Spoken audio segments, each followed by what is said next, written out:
All right, time to finish off the show with rapid reactions. A lot of topics, a little bit of time. Here we go, drink.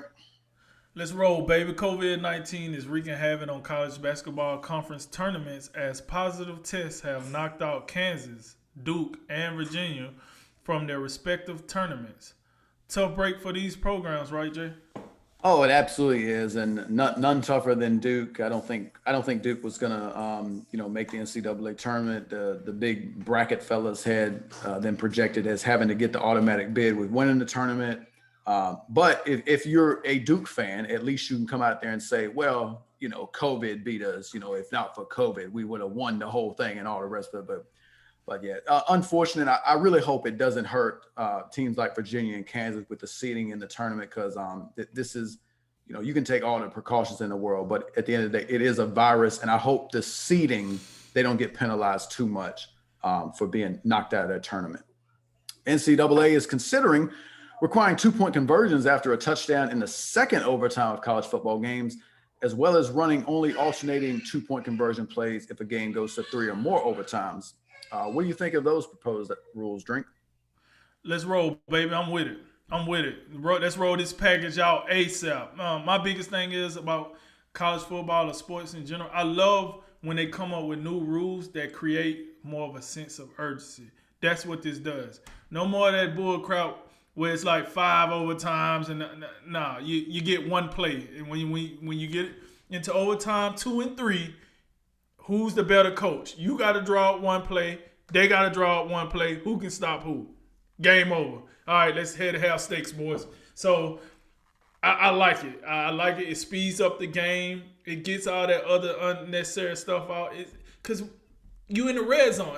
Either you gonna get it or you ain't. Like, we don't need all the extra. So I like it. And I'm glad they took away field goal kicking and all that. Make you earn it. You gotta earn it. You gotta draw up a play. You gotta execute that play. So I like it. I like it a lot. Houston Rockets coach Steven Silas said he doesn't expect forward PJ Tucker to return to the team after Tucker sat out Thursday night game against the Sacramento Kings.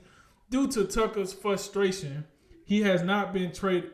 Due to his frustration that he has not been traded to a contender. What's your thoughts? Yeah, this is how you know the NBA is a players' league.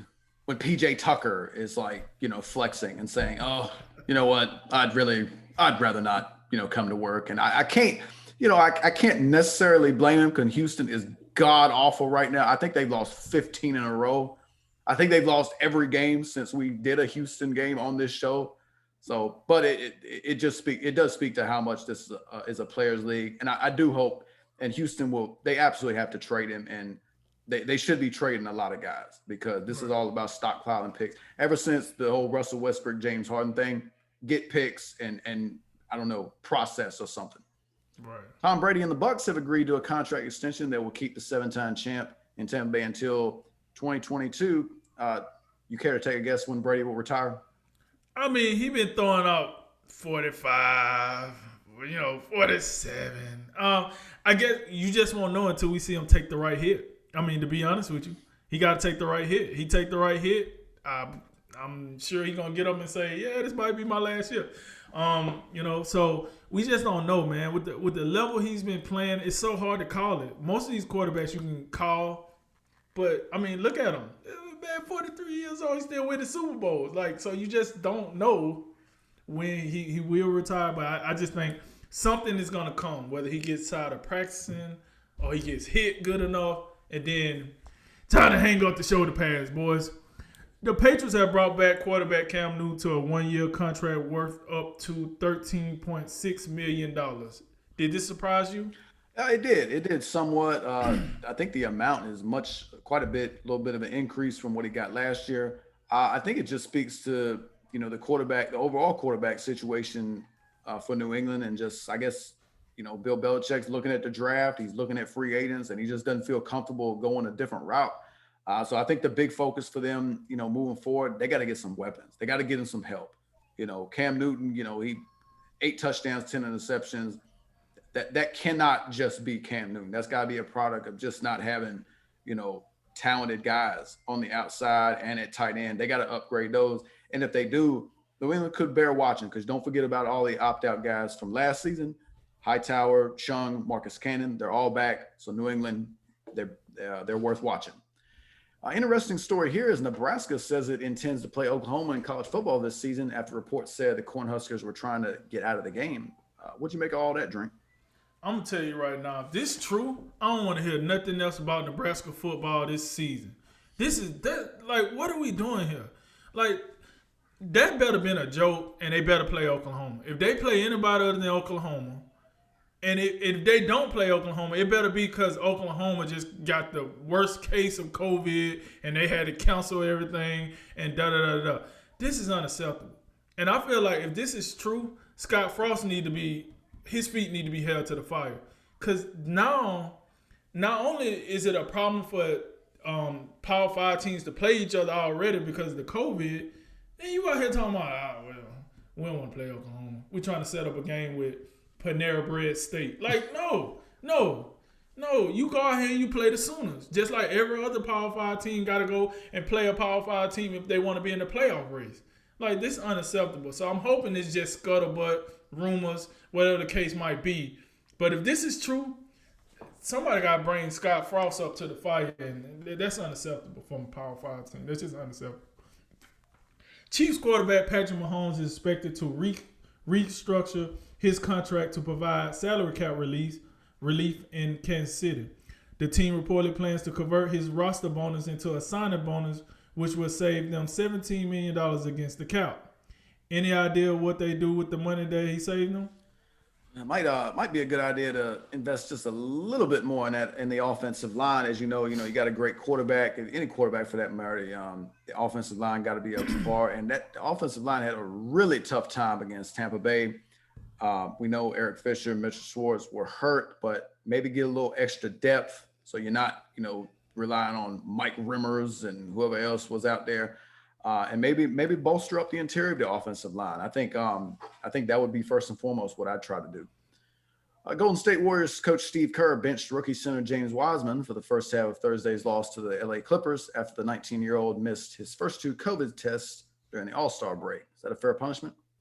I guess you got to know why he missed the COVID test. Just to say he missed them, okay, if he missed them just because he didn't give a rip, then it should have been harder than this. But if he missed them for something that's reasonable and they knew about it and they had to do something, give him a little slap on the wrist, then I think it is fair punishment. I'm assuming that whatever he did was somewhat reasonable because they came up with this punishment. I think if he had missed it because he didn't give a rip, if he was pulling the Kyrie Irving special, I just don't want to come down here or whatever the case might be, then I think they would have gave him some games for that because you can't do that. But the fact that he missed the first 2, he made the rest of them for whatever reason, I'm assuming that this is a fair punishment, but I would have to know why he missed those tests to give a fair assessment. Karis LeVert makes his debut for the Indiana Pacers tonight against the Phoenix Suns. What are your expectations for him? I think it'll be a great celebration for the Indiana Pacers. They finally get, the guy the big prize in what ended up being the end of Victor Oladipo in Indiana. I think more than what he'll do, I'm interested in seeing the effect it has on his teammates. I think he'll bring, his return will, maybe it energizes guys like Malcolm Brogdon, Domantas Sabonis, Miles Turner, gives them more energy.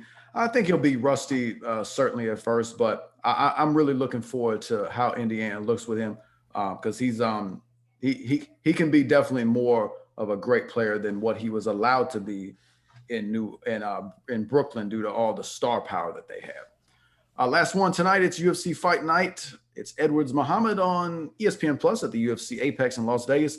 The main event, it's UFC welterweight bout between the 3rd-ranked contender Leon Edwards and the 13th ranked Belal Muhammad. Who you got, Drink? I'm going to take Leon Edwards. Both of these fighters are pretty, I guess if you want to say, underrated.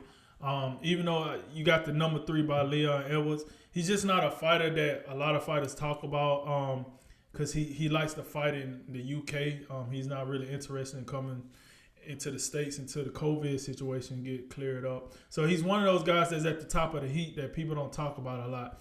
What I like about Edwards, though, is he maintained a high level of confidence even though he don't fight as much. I kind of like that because I see a lot of fighters, Dwayne down. But you know, Bilal Muhammad, guy that's coming up the ranks, a puncher. He's a good fighter. I just don't think he has enough for Leon Edwards. I think Leon Edwards get this one done, and I think he gets this one done by submission, technical knockout. I don't think it goes to 4 or 5 rounds. And but I would say not to knock Bilal. He's a good fighter. I just think this stage might be a little too much for him. We'll see. But I take Leon Edwards by knockout. All right, well, that's it for today's Drink of Wisdom. Thank you for joining us. And as always, like, listen, share, and subscribe. I'm Jay Wise. And I'm Nathan Drinker. And remember, make tomorrow better than today and make today better than yesterday. And you know what we going to do. We going to holler at you until next time, baby.